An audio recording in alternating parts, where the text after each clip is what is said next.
ওমর নামের একটা ছেলে, কন্টেন্ট ক্রিয়েটর, খুব জনপ্রিয় একজন টিকটকার এবং খুব জনপ্রিয় একজন ইউটিউবার। এই যে বিল্লালের আর্নিং দেখাচ্ছি, এই যে তোমার আব্বু দেখাইতেছে, দেখো মনিটাইজেশন ছাড়া তোমার আব্বু কি দেখাইতেছে, দেখো তোমার ইউটিউবে সারা জীবনে যে আর্নিং, ওইটা কোন এক সময় আমার একটা ফ্যানকেই দিয়ে দিও, ক্যারিয়ার দাঁড়ায় যাবে। আমার ক্যারিয়ারে 100টা দেশের রাষ্ট্রদূতের সাথে আমার দেখা হয়েছে, কথা হয়েছে। এই ছাগল, আমি প্যারোডি বানাই ইউটিউবে, এই ভিডিও আরেকজনে কাইটা সারে টিকটকে, তোরা টিকটকে দে তার কমেন্টে নিচে গাইলা, টিকটকে দে তোরা ভিডিও বানাস, কারণ মানে আমি ইউটিউবে ভিডিও বানাই, ইউটিউবে খেলো আমার লগে তা পারবো না।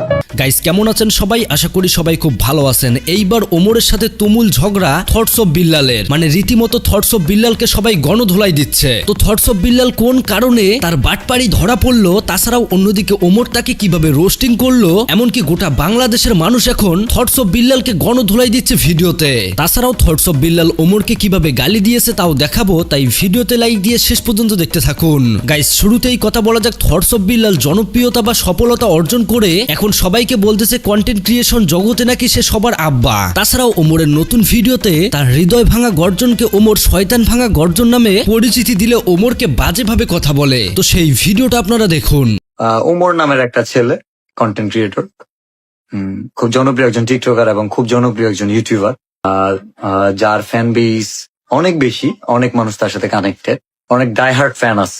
নেট দুনিয়ায় যদি আমি বলি, বাংলাদেশে ওমরের চেয়ে স্ট্রং ফ্যান বেস কারোরই নাই। থটস অফ বিল্লালের সাথে চ্যালেঞ্জে আসো। এই যে থটস অফ বিল্লালের আর্নিং দেখাচ্ছি, এই যে 5,12,572 স্টার, $5,125 স্টার। আমাকে তো মনিটাইজেশন নাই, দেখো এই যে তোমার আব্বু দেখাইতেছে, দেখো মনিটাইজেশন ছাড়া তোমার আব্বু কি দেখাইতেছে, দেখো মনিটাইজেশন ছাড়া তোমার আব্বা দেখাইতেছে $4,203, $5,04,000 মনিটাইজেশন ছাড়া। ইনকাম করে আসো, রেকর্ড করো। সরাসরি সোশ্যাল মিডিয়াতে এসে ওমরকে এইভাবে থ্রেট করাতে অন্যদিকে ওমর পাল্টা জবাব দেয়। তো ওমর এই টাউটার বিল্লালকে কি জবাব দিয়েছে সেই ভিডিওটা দেখুন। অনেক ভালো ভালো ক্রিয়েটর আছে বাংলাদেশে, ভিউ পায় না ভাই, ভিউ 1 লাখ 1.5 লাখ, কে লেগে তা করে ভিউ দেন না, আমার কি লেগে ভিউ দেন? আমি যদি রোস্ট না করি আমার ভিউ হয় না। এই ব্যাক কল, আমার যত আমার মানুষ এই রোস্টিং এর লেগে আমার চিনে না, আমার এই ব্যাড ব্রাদার থেকে মানুষ চিনে, আমার কন্টেন্টের লেগে আমার চিনে। প্যারোডি ভিডিও আমি যদি রোস্টিং করতাম না ভাই, এগুলা কানতো পরের দিনে কানতো, আমার নামে মামলা দিত 5টা, আমি যদি রোস্ট করতাম। এই ছাগল, আমি প্যারোডি বানাই ইউটিউবে, এই ভিডিও আরেকজনে কাইটা সারে টিকটকে, তোরা টিকটকে দে তার কমেন্টে নিচে গাইলা, টিকটকে দে তোরা ভিডিও বানাস, কারণ মানে আমি ইউটিউবে ভিডিও বানাই, ইউটিউবে খেলো আমার লগে তা পারবো না।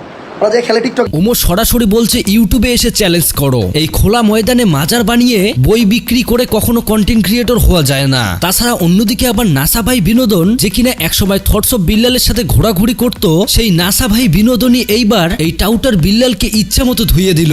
তুমি পারবে কিনা জানি আমি, তাও স্বপ্ন আমার একটাই, এই ট্রেন্ড কাজে লাগিয়ে হাজার হাজার পিস তাবিজ বিক্রি করতে চাই। ভালোবাসে বিয়ে করেছে কয়জন, সবই তো খাওয়া দেওয়ার গর্জন। আমি পারবো কিনা জানি না, তবে স্বপ্ন আমার একটাই, আমি বতমারা একজন কন্টেন্ট ক্রিয়েটর হতে চাই। সেই ভিডিওটাও দেখুন। এই টাউটার বিল্লাল মাজার বানিয়েছে, তার ফেস দেখালেই, তার সাথে কেউ ভিডিও করলেই সরাসরি বলে এইটা নাকি মিলিয়ন যাবে। এতদিন তো আপনি চ্যালেঞ্জ করছেন না, আজকে আমি চ্যালেঞ্জ করলাম, এটা মিলিয়ন ভিউ হবে। ভুলে করা জীবন খাতায় কলম দিয়ে লেখা, ওখানেও কিন্তু আছে 1,000 টাকার চেয়ে মূল্যবান কথা।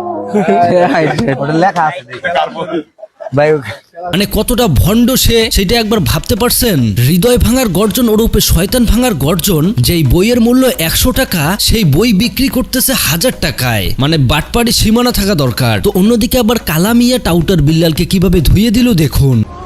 অনুপ্রেরণার আরেক নাম জাঙ্গা বাবা, বাইরে থেকে জাঙ্গা কিনলে সফলতার মুখ দেখতে পাবা।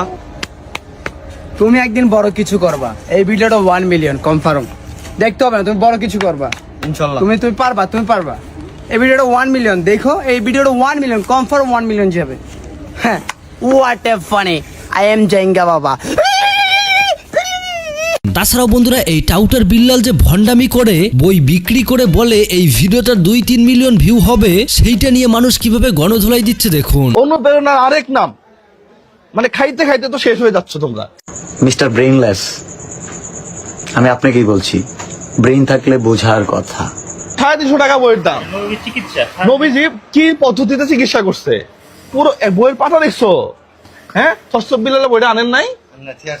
হ্যাঁ, বইয়ের মধ্যে কিচ্ছু নাই, 34 পাতার একটা বই, যেরকম 100 টাকা খরচ হয় না, এই বইটা তুমি 1,000 টাকা কেমনে বিক্রি করো?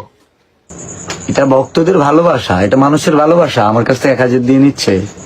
ওই 2 পাতার একটা গুগলে সার্চ দিলে ওগুলা বাণী অহরহ আসবে। ওই যে বই লিখছে, আমি চ্যালেঞ্জ দিয়ে বলতে পারি, আমি যদি 6 ঘন্টা বসে থাকি ওই রকম বই আমি 2টা লিখবো। তো বেল্লাল কবির হৃদয় ভাঙা গর্জন থেকেই এখন মানুষ অনেকেই অনেক রকম বই লিখতেছে আর সেগুলো দিয়েই কন্টেন্ট বানাচ্ছে। রাত জেগে কষ্ট করে বই লিখেছি জনি দাদার গর্জন। বইটা কিনলে তুমিও করতে পারবে অসংখ্য জ্ঞান অর্জন।